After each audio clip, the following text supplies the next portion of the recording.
தமிழ் சொந்தங்கள் அனைவருக்கும் வணக்கம். இன்றைய காணொளியில நாம இதழியல் குறித்த சில முக்கியமான தகவல்களை வினாவிடை வடிவில் பார்க்கலாம். இந்திய இதழ்களின் வரலாறு பற்றி குறிப்பிட்டவர் யார்? இந்திய இதழ்களின் வரலாறு பற்றி குறிப்பிட்டவர் எம் சலபதிராவ். இந்திய இதழியலின் முன்னோடி என்று கூறப்படுபவர் யார்? இந்திய இதழியலின் முன்னோடி என்று கூறப்படுபவர் பேரரசர் அசோகர். இந்திய இதழியலின் மூலங்களாக கருதப்படுபவை யாவை? அசோகரின் கல்வெட்டுக்கள். இந்திய இதழியலின் மூலங்களாக கருதப்படுபவை அசோகரின் கல்வெட்டுக்கள். முகமதியர் ஆட்சி காலத்தில் செய்திகளை எழுதியவர்கள் எவ்வாறு அழைக்கப்பட்டனர்? செய்தி எழுத்தாளர்கள். செய்தி எழுத்தாளர்களுக்கு அதிக சுதந்திரம் அளித்த முகலாய மன்னர் யார்? அவுரங்கசீப். செய்தி எழுத்தாளர்களுக்கு அதிக சுதந்திரம் அளித்த முகலாய மன்னர் யார்? அவுரங்கசீப். இந்திய செய்தி எழுத்தாளர்களை பற்றி குறிப்பிட்ட பிரெஞ்சு மருத்துவர் யார்? இந்திய செய்தி எழுத்தாளர்களை பற்றி குறிப்பிட்ட பிரெஞ்சு மருத்துவர் பிரான்சுவா பெர்னியா. அவர்தான் இந்திய செய்தி எழுத்தாளர்களை பற்றி குறிப்பிடக்கூடிய ஒரு மருத்துவர். நாட்டின் பல பகுதிகளுக்கு சென்று செய்தி சேகரித்தவர்களின் பெயர் என்ன? வாகியா நாவிஸ். நாட்டின் பல பகுதிகளுக்கு சென்று செய்தி சேகரித்தவர் வாகியா நாவிஸ். அதாவது வாக்கிங் போறாங்க. வாகியா நாவிஸ் நடந்தே வாக்கிங் போறாங்க. அதனால நாட்டோட பல பகுதிகளுக்கு சென்று. அரண்மனை செய்திகளை எழுதி அனுப்பியவர்கள் எவ்வாறு அழைக்கப்பட்டனர்? சவானிக் நாவிஸ். அது வாகியா நாவிஸ், இது சவானிக். அரண்மனை செய்திகள் சாவடி அடிப்பாங்க. அந்த ஏதாவது நம்ம ரகசிய செய்திகளை வெளியிட்டோம்னா அரண்மனை செய்தி. சவானிக் நாவிஸ். ஒற்று செய்திகளை அனுப்பியவர்கள் எவ்வாறு அழைக்கப்பட்டனர்? கோபியா நாவிஸ். ஒற்று செய்திகளை அனுப்புறவங்களை கோபியா நாவிஸ் அப்படி சொல்றாங்க. இந்தியாவின் முதல் ஆங்கில வார இதழ் எது? இந்தியாவின் முதல் ஆங்கில வார இதழ் ஹிக்கியின் வங்காள கெஜெட். ஹிக்கியோட வங்காள கெஜெட் தான் இந்தியாவினுடைய முதல் ஆங்கில வார இதழ். ஹிக்கியின் வங்காள கெசட் எந்த மொழியில் வெளியானது அப்படின்னா ஆங்கிலம். ஹிக்கியின் வங்காள கெஜெட் எவ்வகை இதழ் அப்படின்னு கேட்டா அது ஒரு வார இதழ். ஹிக்கியின் வங்காள கெஜெட்டினுடைய நிறுவனர் யாரு அப்படின்னா ஜேம்ஸ் அகஸ்டஸ் ஹிக்கி. அவரேதான். ஹிக்கியினுடைய நையாண்டிக்கு முக்கிய இலக்காக இருந்தவர் வாரன் ஹேஸ்டிங். ஹிக்கியின் நையாண்டிக்கு முக்கிய இலக்காக இருந்தவர் வாரன் ஹேஸ்டிங். ஹிக்கியின் வங்காள கெஜெட்டில் இடம்பெற்ற முக்கிய அம்சங்கள் என்னன்னா செய்தி, விளம்பரம், வாசகர்களின் கடிதம், ஆசிரியரினுடைய கருத்து. இதெல்லாம் முக்கியமான அம்சங்கள். ஹிக்கியின் இதழை பொது அஞ்சலகம் மூலம் அனுப்ப அரசு ஏன் தடை விதித்தது அப்படின்னா தலைமை ஆளுநரின் மனைவியாரை குற்றம் சாட்டி தனி மனிதர்களை அவமதித்து குடிமக்களின் அமைதியை குலைத்ததால் அது அஞ்சலகம் மூலம் அனுப்புறதுக்கு தடை விதித்தது. ஹிக்கி மீது அவதூறு வழக்கு தொடர்ந்தவர் யாரு அப்படின்னு பார்த்தோம்னா கிர்னண்டர். ஹிக்கி மீது அவதூறு வழக்கு தொடர்ந்தவர் யாரு? கிர்னண்டர். அவதூறு வழக்கில் ஹிக்கிக்கு முதலில் விதிக்கப்பட்ட சிறை தண்டனை எவ்வளவு அப்படின்னா 4 மாதங்கள். அவதூறு வழக்கில் ஹிக்கிக்கு முதலில் விதிக்கப்பட்ட சிறை தண்டனை 4 மாதங்கள். அவதூறு வழக்கில் ஹிக்கிக்கு முதலில் விதிக்கப்பட்ட அபராதம் எவ்வளவுனா 100 ரூபாய். முதல்ல 4 மாதம் சிறை தண்டனை, 100 ரூபாய் அபராதம். ஹிக்கி தரக்குறைவாக விமர்சித்த தலைமை நீதிபதி யார் அப்படின்னா சர் எலிஜா இம்பே. இவங்களதான் ரொம்ப என்ன பண்றாரு, தரக்குறைவா விமர்சிக்கிறார். ஹிக்கி தனது இதழை எங்கிருந்து நடத்தி கொண்டிருந்தார் தொடர்ந்தும் கூட அப்படின்னா சிறைச்சாலையிலிருந்து கூட அவரது தொடர்ந்து நடத்தி கொண்டிருந்தார். ஒரு குற்றச்சாட்டிற்கு ஹிக்கிக்கு பாத்தீங்கன்னா ஓராண்டு சிறை தண்டனை, 200 ரூபாய் அபராதம் போடுறாங்க. மறுபடியும் அவருடைய குற்றச்சாட்டு அவர் மேல. அடுத்தது பாத்தீங்க அப்படின்னா வாரன் ஹேஸ்டிங்க்கு இழப்பீடாக அவர் எவ்வளவு செலுத்தணும்னு சொல்லி நீதிமன்றம் தீர்ப்பளித்தது அப்படின்னா ஒரு 5000 ரூபாய். ஹிக்கி தன்னுடைய வாழ்நாளில் இறுதி வரை எதற்காக போராடினார் அப்படின்னா பத்திரிகை சுதந்திரத்திற்காக போராடியவர்.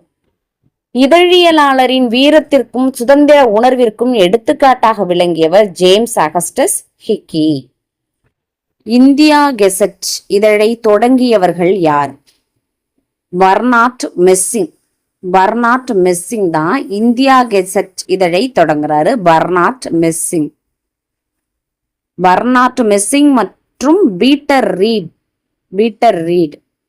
இந்தியா கெசட் எந்த நோக்கத்திற்காக தொடங்கப்பட்டது? விளம்பரத்தின் மூலம் வாணிபத்தை வளர்க்கக்கூடிய நோக்கம். இந்தியா கெசட்டுக்கு விளம்பரத்தின் மூலம் வாணிபத்தை வளர்க்கும் நோக்கம். அதை ஸ்டார்ட் பண்றவங்க யாருன்னா பர்னார்ட் மெஸ்ஸிங் மற்றும் பீட்டர் ரீட். இந்தியா கெசட் இதழை தொடங்குவதற்கு முன் அதன் நிறுவனர்கள் யாருடைய அனுபவத்திலிருந்து பாடம் கற்றுக்கொண்டனர் அப்படின்னா நம்ம ஜேம்ஸ் அகஸ்டஸ் ஹிக்கி அவர்கிட்ட இருந்து தான். இந்தியா கெசட் பார்த்தீங்கன்னா பர்னார்ட் மெஸ்ஸிங் மற்றும் பீட்டர் ரீட். இந்தியா கெசட் இதழ் யாருடைய அனுமதியுடன் தொடங்கப்பட்டது? தலைமை ஆளுநரினுடைய அனுமதியோடு அது தொடங்கப்பட்டது. இந்தியா கெசட் இதழுக்கு என்ன சிறப்பு சலுகை வழங்கப்பட்டது?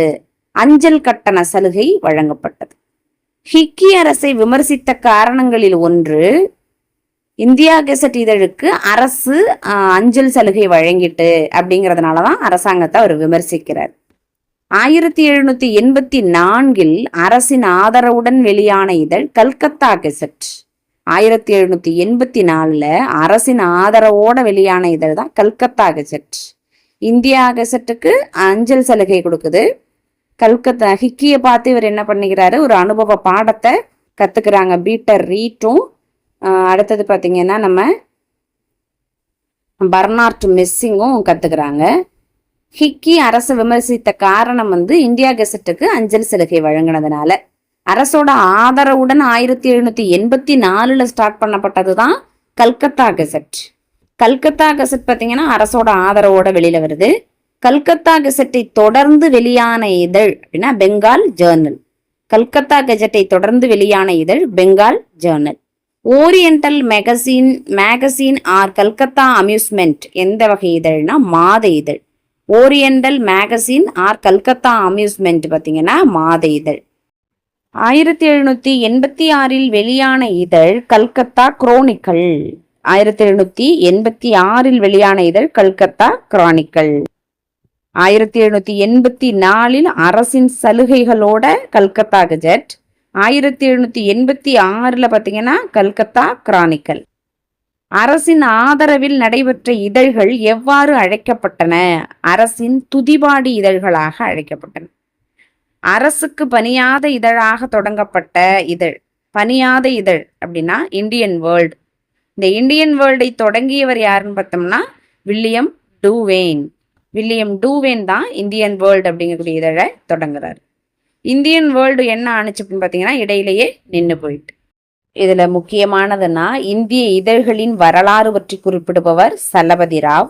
இதழின் முன்னோடி பேரரசர் அசோகர். எழுத்தாளர்களை பற்றி குறிப்பிட்ட பிரெஞ்சு மருத்துவர் பிரான்சுவா பெர்னியா. பல பகுதிகளுக்கு போய் செய்தியை சேகரித்தவர்கள் வாகியா நாவிஸ். அரண்மனை செய்தியை எழுதுறவங்க சவானிக் நாவிஸ். அரண்மனைன்னொன்னே நமக்கு சவானிக் வந்துடணும். ஒற்று செய்தி அனுப்புறவங்க பார்த்தீங்கன்னா கோபியா நாவிஸ். முதல் ஆங்கில வார இதழ் ஹிக்கியோடது. ஹிக்கியோட வங்காள கெசட். அது ஒரு வார இதழ். அவரோட முழு பெயர் ஜேம்ஸ் அகஸ்டஸ் ஹிக்கி. அவர் பார்த்தீங்கன்னா யாரை நையாண்டிக்கு உட்படுத்துறாருன்னா வாரன் ஹேஸ்டிங் அப்படிங்கிறவர்.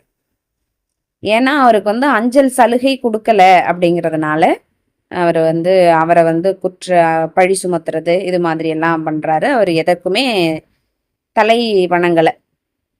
ஹிக்கி மீது அவதூறு வழக்கு தொடர்ந்தவர் யாரு அப்படின்னா கிர்னண்டர். கிர்னண்டர் அப்படிங்கிறவர் ஹிக்கி மேல கிர்னண்டர் அப்படிங்கிறவர். ஹிக்கி தன்னோட இதழை சிறைச்சாலையில இருந்தும் கூட அவர் எழுதிக்கிட்டு தான் இருந்தாரு. அவருக்கு வாரன் ஹேஸ்டிங்க்கு இழப்பீடாக அவர் கொடுக்க வேண்டிய தொகை 5000 அப்படின்னு தீர்ப்பளிச்சாங்க. மொத்தமா இதழியலாளர்களினுடைய வீரத்திற்கும் சுதந்திர உணர்விற்கும் எடுத்துக்காட்டு யாருனாலே நம்ம ஜேம்ஸ் அகஸ்டஸ் ஹிக்கி அவரை தான் சொல்லணும். அடுத்ததா பாத்தீங்கன்னா இந்தியா கெசட் அப்படிங்கிறத ஸ்டார்ட் பண்றவங்க பர்னார்ட் மெஸ்ஸிங் மற்றும் பீட்டர் ரீட். இது சலுகை பெற்ற ஒரு இதழ். இவங்க ஜேம்ஸ் அகஸ்டஸ் கிட்ட இருந்து நிறைய அனுபவ பாடங்களை கத்துக்கிறதுனால வளைஞ்சு நெளிஞ்சு இதழை நடத்திட்டு இருக்காங்க.